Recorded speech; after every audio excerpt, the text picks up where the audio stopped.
My name is Chu Hsien and I'm in the class of 2018. A bit weird because my childhood memories are very little. I only remember significant events. At a very young age of 2, my granddad would bring me along in the late evenings along the street to have durians. So it was very weird yesterday when they were describing durian, because to me it's just a very normal taste. So just pay 15 ringgit to this Karang-Guni man, and they would just sit there, open durians, and as a baby I was just eating durians as something like milk powder. Okay, so there were some troubling events too when I was as a kid. So I was ostracized in school. I mean, it's not a very big deal. So basically a few groups of cool kids in school, and when I asked them whether I could tag along to the restroom, they kind of ignored me. When I was a very young kid, that was quite impactful. Yeah, so I grew up in JB, Johor Bahru, so in Malaysia. Grew up in a very lovely estate. There's a nice community. We could play badminton, the neighbors once in a while. Have many secret cycling trips with my neighbor and friends. After a while, I just got over the fear of me flying over the swing and dropping over, because you just want to get the highest. Chups is, I think, still a nerd.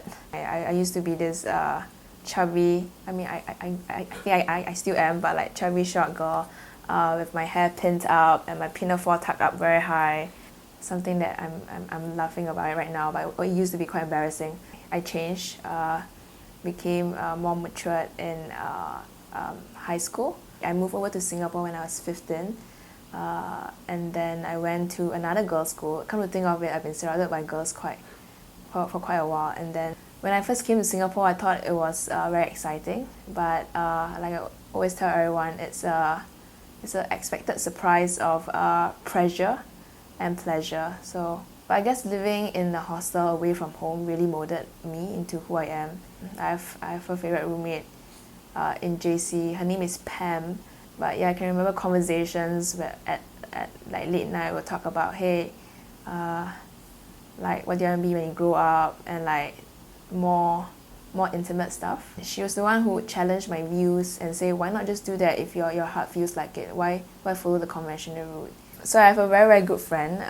So her name is Janice. We've been friends since 7. She watched this comedy show called Phua Chu Kang. It's a very popular show in Singapore.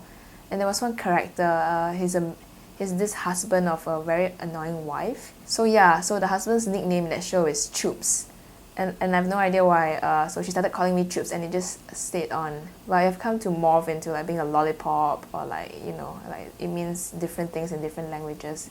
I find running as an outlet to express my emotions every day if I can. And during the running sessions, I sometimes would cry, shout, laugh.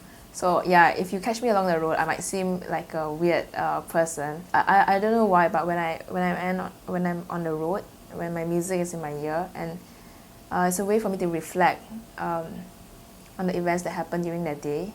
In a sense, it's like a walking diary. I'm passionate about the continuous search of meaning in my life. It has both good and bad aspects to it, because you can't really arrive at a destination that you're satisfied with, because the search for meaning always changes. So the passion is at most times quite frustrating, but I think that's who I am, and yeah, so that's Chups.